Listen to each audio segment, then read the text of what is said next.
Salut tout le monde. Euh, une petite vidéo assez courte, je pense, parce que c'est des informations que j'ai eues qui sont plus techniques qu'autre chose, mais bon, qui peuvent vous intéresser. Alors j'ai pris des notes, hein, parce que je me rappelle pas de tout. Donc voilà, c'est une information sur le missile Oreshnik. Alors, premièrement, c'est un missile qui va à Mach 10. Les missiles antiaériens de l'OTAN, qui sont en général des missiles patriotes, vont à Mach 2,5, Mach 5. C'est leur maximum. Donc, déjà. Ensuite, les missiles patriotes sont faits pour intercepter un missile qui rase le sol, si vous voulez. Et pas un truc qui vient du ciel et qui a une spécificité bien spéciale. Alors là, il y a eu un tir, il y a quelque temps, là, sur Lviv. Alors on dit Lvov ou Lviv, mais bon, ça dépend si on se place côté ukrainien ou côté russe, qui se trouve à peu près 1600 km de distance de la zone de tir, mais qui en réalité est une distance plus grande parce que le missile ne va pas comme ça, il part dans l'espace, enfin à la limite de l'espace, voilà, il fait une cloche, donc il fait beaucoup plus de kilomètres. Il a mis exactement 16 minutes à arriver là-bas.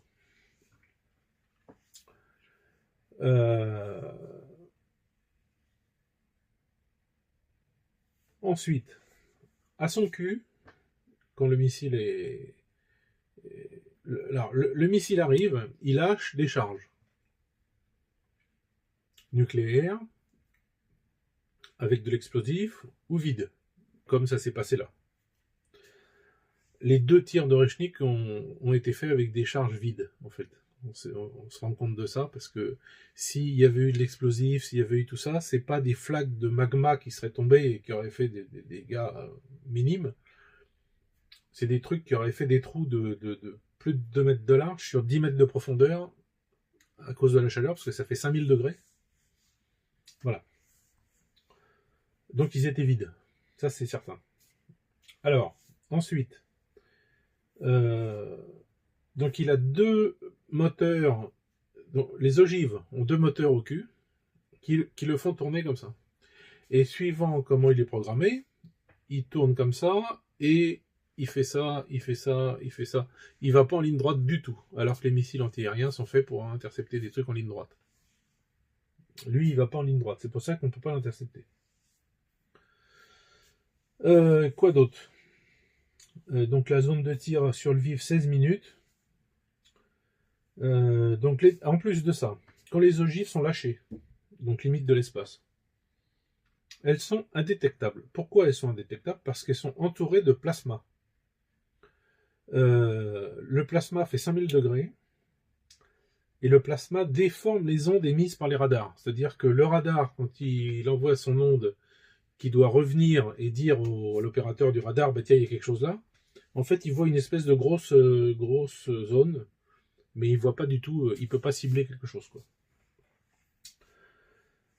Donc 5000 degrés, je vous rappelle que c'est la température à la surface du Soleil. Alors le problème, il y a un problème, c'est que ce plasma, il empêche le contact avec les satellites, qui est GLONASS, qui n'est pas GPS comme chez vous, c'est GLONASS ici. C'est-à-dire que le missile, on lui donne des données quand il est lâché, enfin le missile, l'ogive qui tombe, mais une fois que c'est fait, c'est terminé. On ne peut plus lui donner d'ordre. Donc en fait, c'est pour ça que arrivé au sol, ces missiles ont à peu près entre 10 et 100 mètres de différence de précision. Mais comme à la base, c'est un missile qui doit porter l'arme nucléaire, c'est pas grave. Je veux dire, 10 à 100 mètres, ça change pas grand-chose. Voilà. Ensuite, bon, ça c'est ce que je vous ai dit. Alors,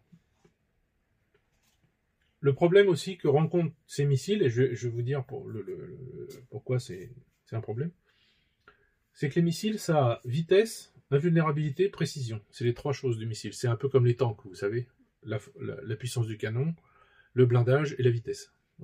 C'est les trois trucs avec lesquels les ingénieurs jouent, et puis à chaque fois, bah, ils peuvent pas, soit le tank il va vite, mais du coup il n'est pas beaucoup blindé parce qu'il n'est pas lourd, soit il a un gros canon, mais du coup il n'est pas blindé, il va pas vite, soit, enfin bon, voilà, c'est un jeu à faire comme ça. Donc là, bah, avec les missiles c'est pareil.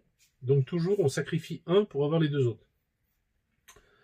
Donc là c'est vitesse, invulnérabilité, et la précision, bof bof. Alors, pourquoi il y a eu, ça se sait, il y a eu des missiles, pas Oreshnik, mais des missiles Kinjal qui ont été interceptés par des patriotes en Ukraine. Parce qu'en fait, le missile Kinjal, il va à Mach 10-12, donc il est entouré de chaleur, enfin bon, on le voit pas quoi. On voit pareil une espèce de boule de plasma. Voilà. Mais le missile Kinjal, il a une particularité, c'est qu'à un moment, juste avant d'atteindre sa cible, peu de temps avant d'atteindre sa cible, on va dire 5 minutes, j'en sais rien, il descend à Mach 3. Pourquoi il descend à Mach 3? Parce qu'à Mach 3, il perd son plasma, il perd sa chaleur, et là, le satellite peut lui filer des derniers ordres. Où il faut aller, qu'est-ce qu'il faut faire, tout ça, c'est pour ça que c'est précis. Mais du coup, et ben là, les ingénieurs ont mis la vitesse, la précision, mais l'invulnérabilité n'y est plus. Quand il n'est plus qu'à Mach 3, bah, il peut se faire abattre par les missiles anti-aériens occidentaux. Voilà. Donc voilà la différence entre l'Oreshnik et le Kinjal. Sachant que l'Oreshnik, c'est un missile qui est fait pour transporter l'arme nucléaire. Ils l'utilisent, pourquoi? Et ils l'ont réutilisé une deuxième fois.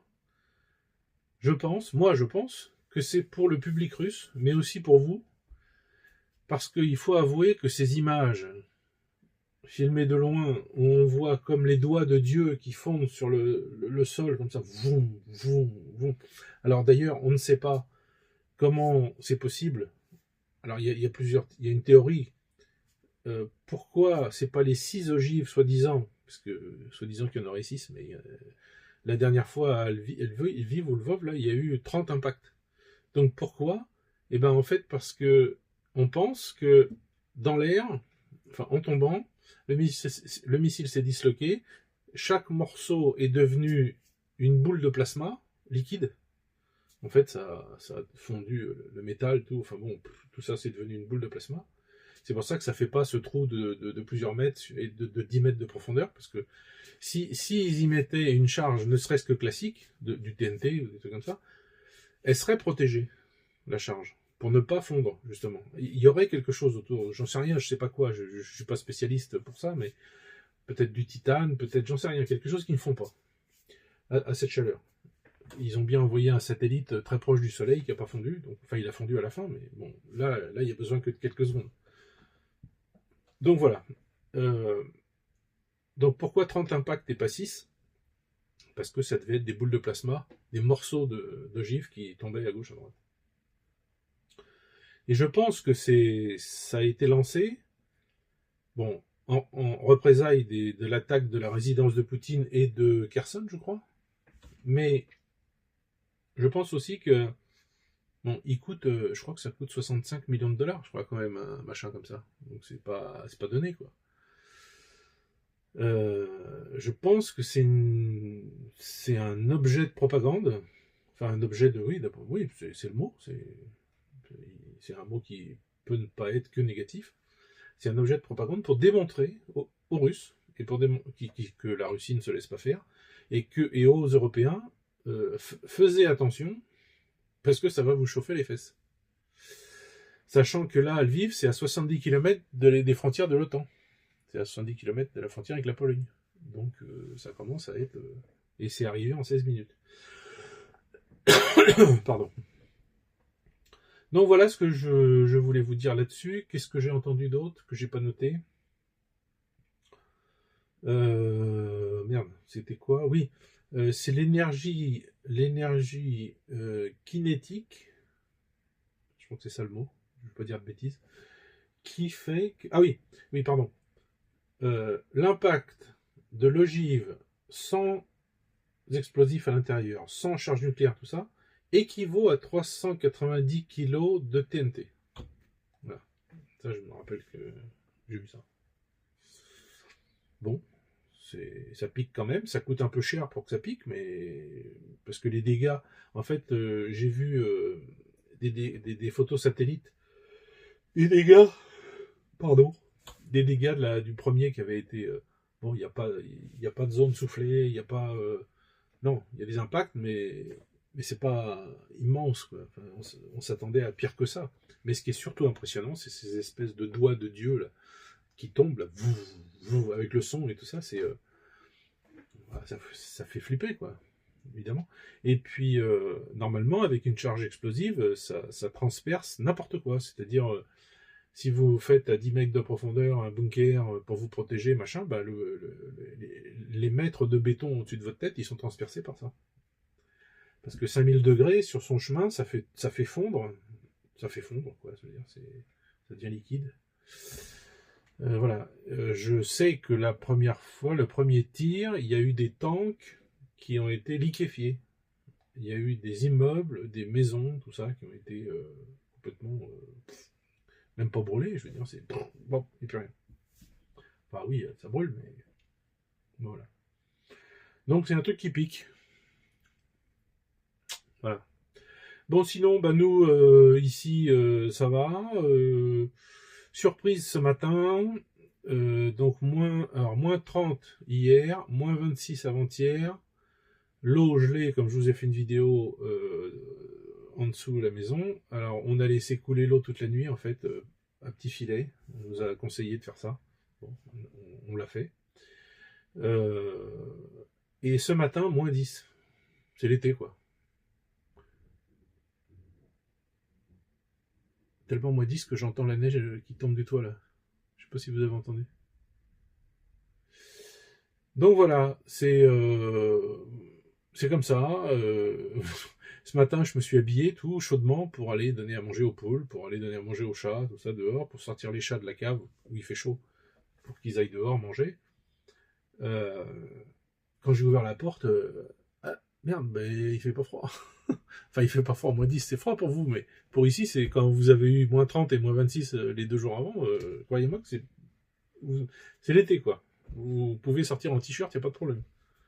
Enfin non, comme j'ai déjà expliqué, on peut, c'est les Russes qui m'ont appris ça, on peut sortir en t-shirt quand il fait très froid. Pas moins 26, moins 30, c'est beaucoup trop. Enfin, on peut, mais avec le même principe, mais plus court. Il faut que vous connaissiez la distance où vous pouvez aller en short t-shirt.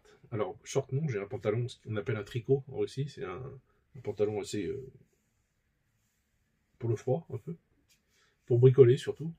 Pour rester à la maison. Et en fait, il faut savoir la distance que vous pouvez faire avant d'éventuellement avoir un mal de gorge, être malade, tout ça. Il faut la connaître. Et ça, vous ne pouvez pas la connaître avant plusieurs années, quoi. Je veux dire, faut passer plusieurs hivers, faut le faire plusieurs fois, faut être malade 1 ou 2 fois, et puis savoir que, voilà. Moi, je sais que je vais au pool, j'éteins la lumière le soir, je rentre, c'est mon temps. Voilà, pas plus. Je m'arrête pas sur la route faire un truc, si je vois un machin, bah, ça sera demain. Je m'arrête certainement pas, parce que non. Sinon, c'est sûr. Et j'ai pas été malade une seule fois de l'hiver. Et je fais ça tous les jours, presque. Hein. Alors, il y a des fois, je mets mon blouson, des fois, je le mets pas, mais bon, voilà. Quand je le mets pas, je pourrais être malade. Non, non. Votre chaleur corporelle, la chaleur emmagasinée par votre t-shirt, votre pantalon, tout ça, enfin, vous avez de la chaleur avec vous. Vous partez, elle s'en va, elle s'en va, elle s'en va, elle s'en va. J'arrive au pool, j'éteins la lumière, je reviens. Quand j'ouvre la porte pour rentrer, bon, bah, j'ai pas chaud, évidemment. Je suis content de rentrer, je sens la chaleur à l'intérieur, donc je rentre, mais on peut le faire. Voilà. Alors maintenant, ma théorie est peut-être bonne pour ici, mais peut-être pas pour la France. Parce que en France, vous avez beaucoup d'humidité. Donc, est-ce que vous, du fait de l'humidité, vous seriez pas malade? Ça, je peux pas dire. Mais bon, essayez pas. Moi, je connais ma limite et voilà, pas plus. Voilà, c'est ça. Et c'est des froids secs ici. Hein. Avec toute la neige qu'il y a, tout ça, il n'y a pas d'humidité, il n'y a pas du tout d'humidité, il n'y a pas de buée sur les carreaux, il n'y a pas tout ça. Voilà. Bon, ben voilà ce que je voulais vous dire sur l'Orechnik. Voilà, je vous aurais dit mon petit laïus que je me suis noté là, parce que j'ai pris des notes au fur et à mesure que ça racontait. Je trouvais que c'était important que vous le sachiez, parce que je sais qu'il y a beaucoup de gens qui chargent des infos là-dessus. Voilà. Allez, je vous laisse, à plus.